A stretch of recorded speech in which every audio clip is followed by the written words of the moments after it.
Los de sol en la piel, sus bienes y sus males. Continuamos. Estoy abismado aquí. Chacho.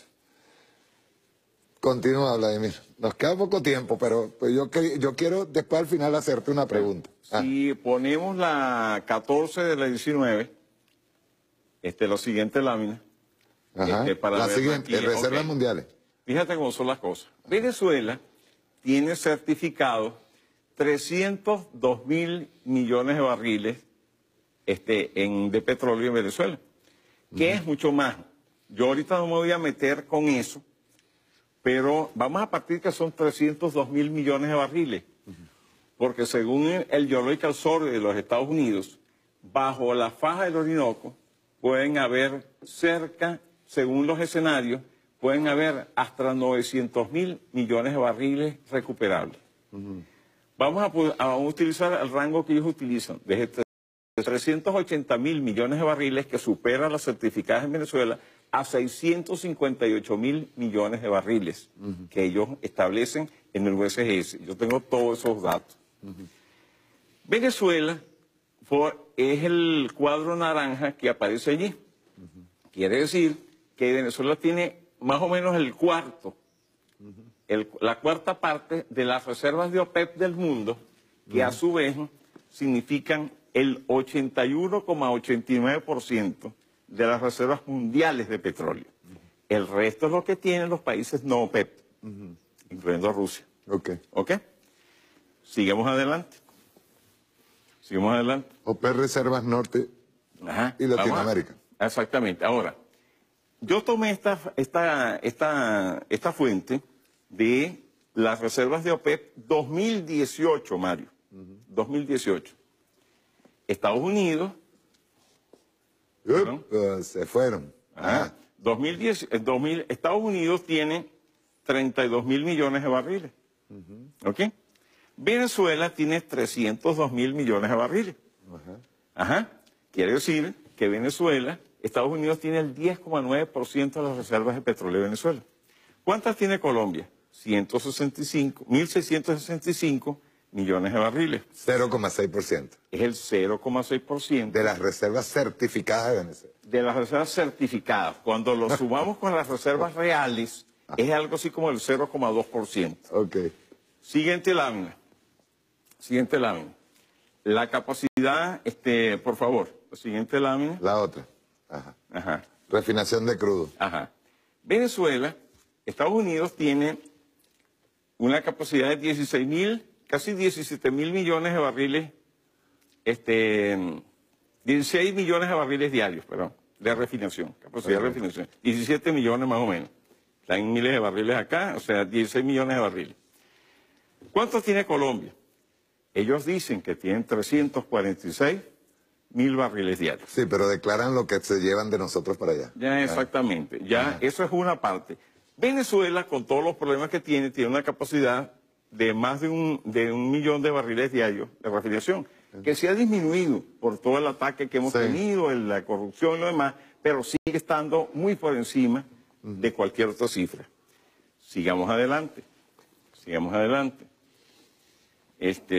Capacidad de refinación por país, si quieres lo paso adelante. Pero fíjate este detalle, sí, esto lo puedes pasar, vamos a pasarlo por los momentos. Ella, capacidad de refinación en el hemisferio. Pero fíjate... Ponme la otra. Esta, mira, vamos a analizarla.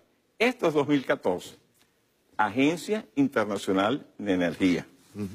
Ellos sacan este cuadro, yo tomo este cuadro de uno de los informes, que me llama la atención porque ellos dicen que en el mundo hay 664 refinerías.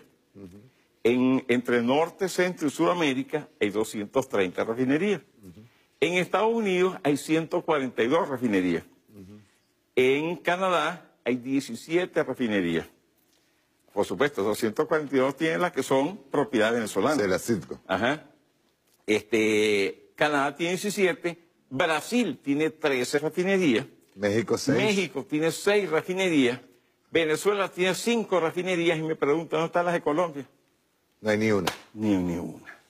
Entonces, ¿cuál es la producción de ellos? Claro, entonces, ¿cuál es la producción real? Entonces, ni el inventario que hace el imperio, o sea, Estados Unidos en decadencia.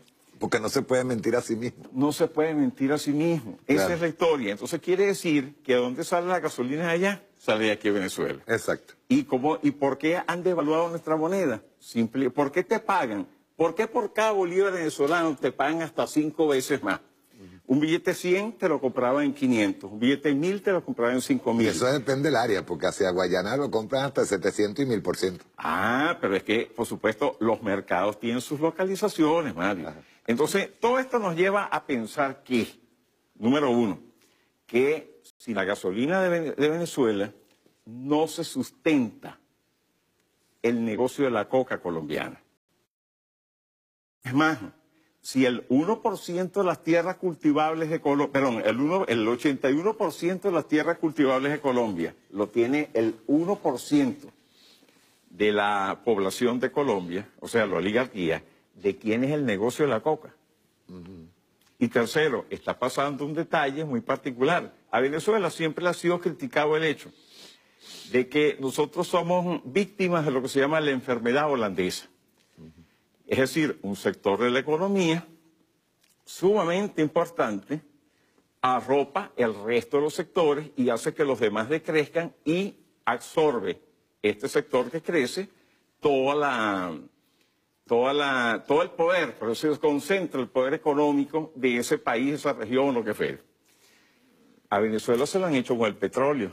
El negocio impuesto aquí en Venezuela, desde tiempos de Juan Vicente Gómez, nada más y nada menos que por Nelson Rockefeller y todos los intereses que a su lado estuvo, que todavía estamos impactados por eso, indiscutiblemente generó esa enfermedad holandesa en la economía venezolana.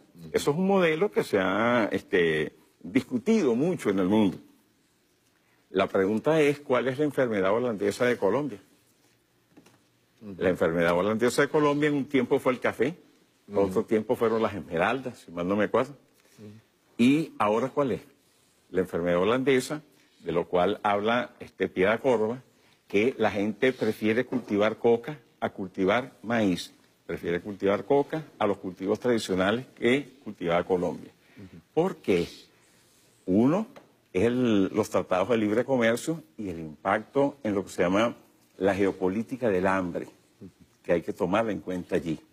Y el segundo caso es que indiscutiblemente el negocio nacional de Colombia es la cocaína, que se está viendo amenazado por las medidas que está tomando el presidente Nicolás Maduro, y ellos simplemente han desarrollado Por eso el atentado.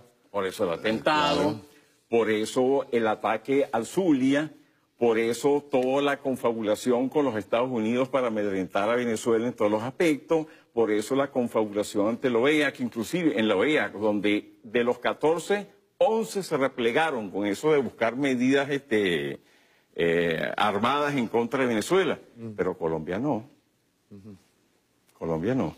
Entonces, el negocio nacional de Colombia es la cocaína. El negocio de las clases dominantes es la cocaína. El negocio por el cual Estados Unidos los ha agarrado por el cuello, para no decir otra expresión, es la producción de coca. La producción de coca. Y es la que justamente no han podido controlar de ninguna forma. Entonces, ahí es donde nosotros entendemos el por qué el más buscado, número 82 de la DEA en los años 90, terminó siendo presidente de Colombia varias veces y ahorita manda por mampuesto. Y sigue libre. Y sigue libre, definitivamente. Lo segundo... Por eso se institucionalizó el tráfico de cocaína a Estados Unidos. Acabaron con los reyesuelos, con los hacendados, e institucionalizan el tráfico. Es un narcoestado. Claro, es un narcoestado el cual ellos están intentando decir que aquí los funcionarios venezolanos son los que realmente tienen el tráfico también están metidos en el negocio de la droga. Ahora, todas las sanciones que han dicho, las declaraciones del Departamento del Tesoro de los Estados Unidos, las sanciones uninominales a las diferentes personas. O sea, pero ¿cuál es el narcoestado? El narcoestado es el que tenemos al lado. Exacto. El narcoestado es el gendarme que van a utilizar en contra de Venezuela. El narcoestado es el que tiene 60 años en guerra, producto de, entre otras cosas, del control de la droga adentro. Y el narcoestado es el que le interesa que en Venezuela siga habiendo los precios regalados de la gasolina para que junto con la devaluación de la moneda que ellos hacen desde Colombia, el negocio les sea más rentable a la hora de exportar eso a los Estados Unidos, porque es una cuestión de renta, de cuánto, lo que dijo Cristina Fernández en 2015. Si la droga de Colombia sale en 20, por decirte algo, y llega y se vende en 80 en Chicago, ¿dónde se capitaliza la droga? Dentro de Estados Unidos. ¿En qué moneda otra cosa, ¿en qué moneda se capitaliza? En el dólar. Quiere decir que la gestión de los Estados Unidos para que lo que fue en los años 80, con el ataque 80, 90 y demás, con el ataque a Irak, y luego con el ataque a Muammar al-Gaddafi en Libia, para robustecer el dólar estadounidense para que nadie vendiera petróleo en otras monedas que no fuera el dólar. Ahora se está dando con el caso de la droga. ¿En qué moneda se capitaliza el tráfico de drogas? Se capitaliza en dólares, sobre todo el caso de la cocaína. ¿Y dónde se capitaliza? Dentro de los Estados Unidos. Entonces, indiscutiblemente, tenemos una relación dólar-coca, dólar-petróleo, pero sobre todo dólar-coca. Y tenemos que el país que tiene la reserva de petróleo más grande del mundo acaba de tomar una decisión de colocarle el precio internacional a la gasolina, lo cual tumbaría o golpearía significativamente el negocio de la droga. De ahí el intento de atentado, de ahí el intento de la desestabilización que hemos recibido en Venezuela, el contrabando, el cimiento del contrabando de extracción y, por supuesto, que ellos le digan al presidente Nicolás Maduro dictador. Por Dios. El concepto del Estado fallido que tú hablabas, dictador en Venezuela. Eso es algo que yo busqué el significado de la palabra dictador y lo busqué en diferentes fuentes. Y aquello no pega ni con cola. Venezuela es el país que más elecciones ha hecho. Que incluso la misma intentona, por eso quería llegar a este último punto, que es el que me interesa para coronar el programa, ¿no? Fíjate, yo denunciaba en el último programa, yo creo que los 2, 3 últimos programas hemos mencionado esto, que es el trasvase que se hizo de la desestabilización diplomática internacional de la OEA, que le falló hacia la Corte Penal Internacional. Pero aparte de eso, estamos hablando de la negativa por parte del Grupo de Lima a involucrarse en una guerra regional. Claro. O sea, simple. O sea, no lo quieren. No. Ok.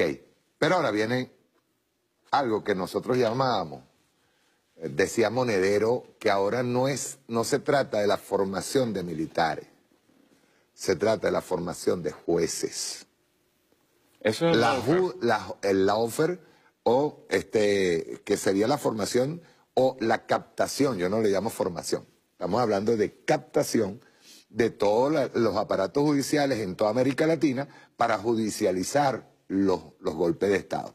Eso, yo decía en el último programa que salió una noticia regional por allá en Uruguay que hablaba del Plan Atlanta. Que en 2016 o 2015, no, 2012 creo que fue. En 2012 hubo una reunión en donde estaban los de misión gobiernos, algo así, una página web en donde uno de sus integrantes o formadores de ese grupo que se reunió en Atlanta, Pichardo, un dominicano estuvo presente en esa reunión, hablaba de un Alberto Lacalle, diciendo ya exponiendo lo que debería ser una práctica, como en el caso de lo que sucedió en Brasil con Lula, lo que pasó con Dilma, lo que está pasando incluso con el nuevo candidato que también quieren judicializarlo, lo que está pasando con Cristina, lo que pasó con Correa, lo que pasó en Honduras con Zelaya, lo que pasó en Paraguay con Lugo.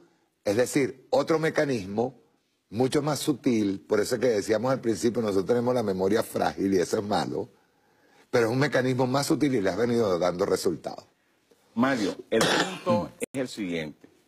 Ya nosotros vimos el fondo de la materia, Ajá. que es el negocio de la cocaína, es convertir a Latinoamérica en un, lo decimos, en una industria de cocainera. Sí, señor. Y no es solamente Colombia, es toda América Latina. Ese es el objetivo. En día pasado hubo una noticia producida por Sputnik, en la cual habla de los carteles de la droga en Brasil, en la selva amazónica. E indiscutiblemente eso saldría para otro programa, pero es obvio que la producción de cocaína no solamente es las tierras fértiles y vírgenes de Colombia, las tierras fértiles, para no decirle virgen, de Colombia, sino que también se da en grandes áreas deforestadas de la selva amazónica. O sea que tu teoría va por ahí. Pero, por supuesto, esto pasa por el concepto del... ¿Por qué yo utilizaba el concepto de la guerra híbrida? Porque mezcla elementos formales con elementos informales. Sí, lo que es paramilitares. irregular con lo que es regular. Lo que es paramilitar con lo que no es paramilitar. Lo regular ahorita pasaría a ser una especie de amenaza Pero, latente. por supuesto, y una cosa que se dio hace varios años es que si algo ha hecho la inteligencia estadounidense es analizar las constituciones de todos los países de América Latina para aplicar las teorías de golpe suave, que fueron las que le aplicaron a Dilma, que fueron las que aplicaron a Zelaya, que fueron las que le aplicaron... Bueno, Zelaya no fue un golpe suave, fue un golpe de Estado. Pero las que han intentado aplicar en diferentes partes y que aquí en Venezuela se les ha caído. Porque de aquel Tribunal Supremo de Justicia que declaró que aquí no había habido un golpe de Estado, sino que a lo que había habido un conjunto de militares preñados de buenas intenciones, al Tribunal Supremo de Justicia que hemos tenido a posteriori, eso no les permite el margen de maniobra que sí han tenido en Ecuador. Que era de paso el objetivo que tenían con la nueva asamblea. Sí. Era sustitución del tribunal, sustitución de la fiscal, o ya tenían a la fiscal O captada. ratificarla, porque eso es lo que Exacto, faltaba. era ratificar a la fiscal. Ratificarla. Claro. Ratificarla. Y además esa cuestión, ese golpe judicial, ese lawfare, como lo dijo Ivanova, en el análisis que tú publicaste de RT estos días, definitivamente indica, como lo ha dicho Correa. Correa no le puso el nombre de lawfare, pero sí él y Cristina hablan de lo que es la judicialización de la persecución de los sectores progresistas y de izquierda en América Latina, que le han hecho Milagros Salas en menos escala, a través de la justicia, anular una líder social con cara de indígena, que es lo que a mí me llama la atención. Entonces... Lo hicieron con Ollantomala. ¿Por qué? Porque, claro... Y antes de Ollantomala lo hicieron en Ecuador con el que ganó Toledo. primero. Con Toledo y con el militar, el que ganó antes de Correa. Se me escapa el nombre también. Sí. Entonces, el hecho, mi querido Mario, el hecho de que... Perdón, es incluso una emulación de lo que hicieron con Obama. Claro. Obama, ¿qué justificaba? Bueno, en Estados Unidos no somos racistas porque elegimos a un presidente negro. Ajá. Lo cual corrobora la teoría que yo te esbocé hace rato, que yo le dije a Rancano hace 2 años. Estados Unidos va a mostrar en Donald Trump la verdadera cara de un imperio en decadencia. Exacto. Indiscutiblemente. Entonces, la lucha, el por qué la guerra híbrida. Porque la guerra híbrida, el concepto de la guerra híbrida se asemeja a lo que Kiao y Wang hablaron en el concepto de la guerra irrestricta. Pero es la forma como James Mattis agarra ese concepto y lo convierte a lo que son los intereses de los Estados Unidos. Y ¿quién es James Mattis? Secretario de Defensa de los Estados Unidos. Entonces, toda esta historia nos lleva a que la guerra que se ha hecho no solamente sobre Venezuela, sino sobre América Latina, con diferentes matices según los países, basada en los aparatos legales de los países y con una derecha enquistada en los poderes judiciales, indiscutiblemente tiene un objeto: someter a la América Latina para poder hacer el Make America Great Again. O sea, hacer a los Estados Unidos grandes de nuevo. Que el retorno a Roosevelt y el Gran Garrote. Sí, el retorno al Gran Garrote. Hay otras láminas que yo no te las puse ahí. Nosotros le hablamos en ¿cómo se llama? Lo que denunció el presidente en la ONU. El retorno a... Lo dijimos al comienzo del programa. Retorno a la política de... La política del Gran Garrote, la política, en este caso... Del destino manifiesto, y este el otro. No, pero es que hay otra más que eso. Hay una declaración en 1913 de un señor llamado, que fue presidente de los Estados Unidos, llamado William Howard Taft, que a mí nunca se me olvida. William Howard Taft decía que no pasará mucho tiempo en ese entonces, hace 100 años y más, en que la bandera de los Estados Unidos ondeara una en el Polo Norte, una en el Canal de Panamá y otra en la Patagonia. Entonces, indiscutiblemente, ellos para poder enfrentar a la creciente integración que hay entre China, Rusia, Turquía y demás países de esa área, a nivel mundial, necesitan por lo menos un área base, lo que nos lleva a la teoría de Atilio Borón. No hay área más importante para los Estados Unidos que América Latina. Va a serle difícil. No lo pusieron a hacer, no lo han podido hacer. Y veo difícil que lo hagan. Y yo creo que en la teoría que tiene el presidente Nicolás Maduro, que en los próximos años, en la medida en que los pueblos sí, eso no hay que decretarlo, sino que eso hay que pelearlo. Exacto. Y es como tú decías en la Asamblea Nacional, no es hacer la revolución, no es como ir por una fiesta, algo así parecido que se llamaba, ¿no? Sí. Y entonces esto significa que hay que pelear cada centímetro del terreno político en América Latina. Y además esa cuestión... De lo que llamamos la segunda oleada después de la primera década de oro, pues que le llamaron después del año 2000. La segunda oleada que vaticina a García Linera. Y además esa cuestión que vaticina a García Linera con mucho fundamento, pero que llevaría a lo que el presidente Chávez ya dijo antes de partir, que eso en este siglo se vería más temprano que tarde la caída de ese imperio. Indiscutiblemente va por ahí. Ahora, estoy que... ¿Tienes el libro allí, el de las citas de Mao? Porque quiero terminar con esa cita. ¿Cómo no? Esa cita la leí yo en la exposición que hicimos de rechazo de Mario, lo que llama la atención es que tú dices eso un día martes y yo el día lunes estoy con mi esposa hablando y le digo, mira mamá, esta cuestión que dice aquí. Y le leo la cita. Y me recordé de tiempos del presidente Chávez que uno le daba por pensar una cosa y el domingo en Aló Presidente veía que el presidente Chávez llegaba y lo decía. Clarito. Estaba clarito. Sí, uno lo había dicho. Entonces, pareciera ser que hay como una especie de dimensión colectiva en el que está pasando en las cosas que más o menos han ido sucediendo y del por qué han ido sucediendo y la relación que eso tiene con experiencias de revolucionarios y revoluciones en otras partes del mundo. Bien, ya estamos terminando. Vladimir, pero me encantó este programa. Lo tenemos que extender, pero con cifras, porque más. asustan. Yo tengo más. Asustan, hay cifras que asustan. Yo quiero culminar leyendo lo que leí en la Asamblea Nacional. Aquí está, aquí lo tengo. Lo marqué en Ferretería. Sí.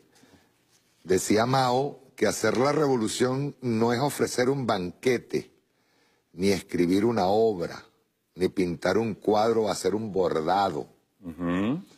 No puede ser tan elegante, tan tranquilo y delicado, tan apacible, amable, cortés, moderado y magnánimo. Una revolución es una insurrección, es un acto mediante el cual una clase derroca a la otra. Informe sobre la investigación de movimientos campesinos en Hunan, marzo de 1927. No tiene... Bueno, imagínense, 1927, estamos casi a 100 años de esta frase. Estamos a casi 100 años, 80 años. Es un pañuelo. Sí. La historia es un pañuelo. Y los procesos revolucionarios en otras partes del mundo, Mario, hay que estudiarlos en detalle, definitivamente. Cuando uno lee a Mao, lee a Lenin, y lee la historia de otras revoluciones en el mundo, indiscutiblemente saca muchas lecciones que tenemos nosotros que saber. Por ejemplo, ahí habla de que sin una teoría revolucionaria no se puede hacer una revolución y que el partido tiene que tener una teoría revolucionaria para poder ejecutar la práctica. Exacto, para poder generar una práctica que genere a su vez el cambio y que de paso las cosas no suceden de la noche a la mañana, sino que suceden poco a poco en el tiempo. Sí. Y basta con estudiar la historia para darnos cuenta toda la cantidad de situaciones que han pasado en el tiempo.